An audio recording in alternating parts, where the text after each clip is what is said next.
গ্রীষ্মের রৌদ্রতপ্ত দুপুর, চাঁদিফাটা রোদে লোকজন হাঁসফাঁস করছে। দূর দূরান্তে যতদূর চোখ যায় লোকজনের চিহ্নটুকু নেই। বাজারে বেলা বাড়ার সাথে সাথে লোকজনের আনাগোনাও কমেছে। বাজারে কয়েকটা দোকান খোলা আছে, বাকি দোকানিরা দোকান বন্ধ করে বাড়ি চলে গেছে। খদ্দেরের আশায় কয়েকজন দোকানি এখনো দোকান খোলা রেখেছে। আর ওইদিকে নদীর ঘাটে কিশোর মাঝি এই গরমে নৌকায় বসে বসে ঝিমোচ্ছে। সে আজ নদী পারাপার করার জন্য একটা যাত্রীও পায়নি, তাই এক প্রকার নিরাশ হয়ে বাড়ি ফিরে যাওয়ার জন্য তৈরি হচ্ছিল।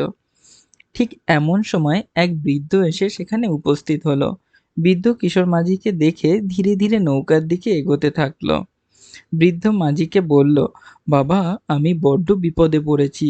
ওই পারে আমার মেয়ের বাড়ি। আমার একমাত্র নাতির শরীর খারাপ শুনে সকাল থেকে মনটা ছটফট করছে, তাই সব কাজ ছেড়ে ছুটতে ছুটতে চলে এলাম। দাও না বাবা একটু নদী পার করে। আশেপাশে আর কোনো মাঝিকেও দেখতে পাচ্ছি না, এখন একমাত্র তুমিই ভরসা। যদি আমাকে একটু নদী পার করে দাও তবে খুবই উপকৃত হব বাবা। কিশোর মাঝি ভেবে দেখল, সারাদিনে সে একটা ভাড়াও পায়নি। যদি এই একটা ভাড়া থেকেই সে পুরো দিনের ভাড়াটা তুলে নিতে পারে তাহলে মন্দ হয় না। তখন কিশোর মাঝি বৃদ্ধকে বলল, হ্যাঁ কাকা, যাব। তবে এই অবেলায় যেহেতু তোমাকে একা নিয়ে যাব, তাই কাকা আমাকে কিন্তু 100 টাকাই দিতে হবে।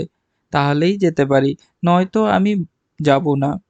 বৃদ্ধ লোকটি বলল, 100 টাকা? এত টাকা তো আমার কাছে হবে না বাবা। কিশোর মাঝি তখন বলল, তাহলে আমিও কোথাও যাচ্ছি না। বৃদ্ধ অনেক কাকুতি মিনতি করল, কিন্তু মাঝি কোনোভাবেই রাজি হচ্ছিল না।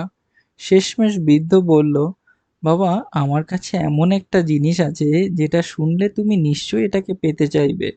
কিশোর মাঝি অবাক হয়ে বলল, আচ্ছা, কি আছে তোমার কাছে?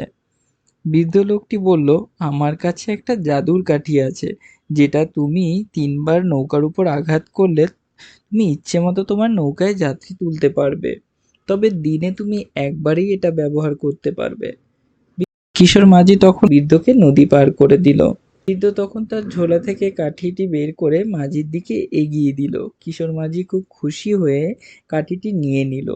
এরপর থেকে কিশোর মাঝিকে কোনোদিনই আর খালি নৌকা নিয়ে নদী পার হতে হয়নি। নিয়মিত যাত্রী পেয়ে সেও খুব খুশি ছিল। এভাবে কিছুদিন কেটে গেল।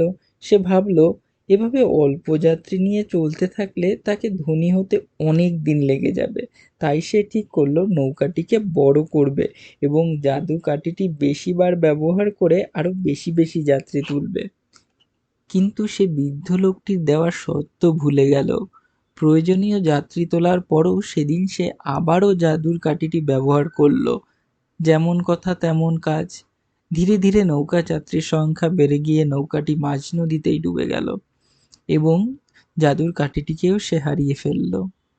কিশোর মাঝি কোনোভাবে সাঁতরে নদীর পাড়ে আসলো এবং হাঁটু ঘুরে বসে সে নদীর দিকে তাকিয়ে অনুতাপ করতে লাগলো। ভালোভাবেই দিন কাটছিল তার।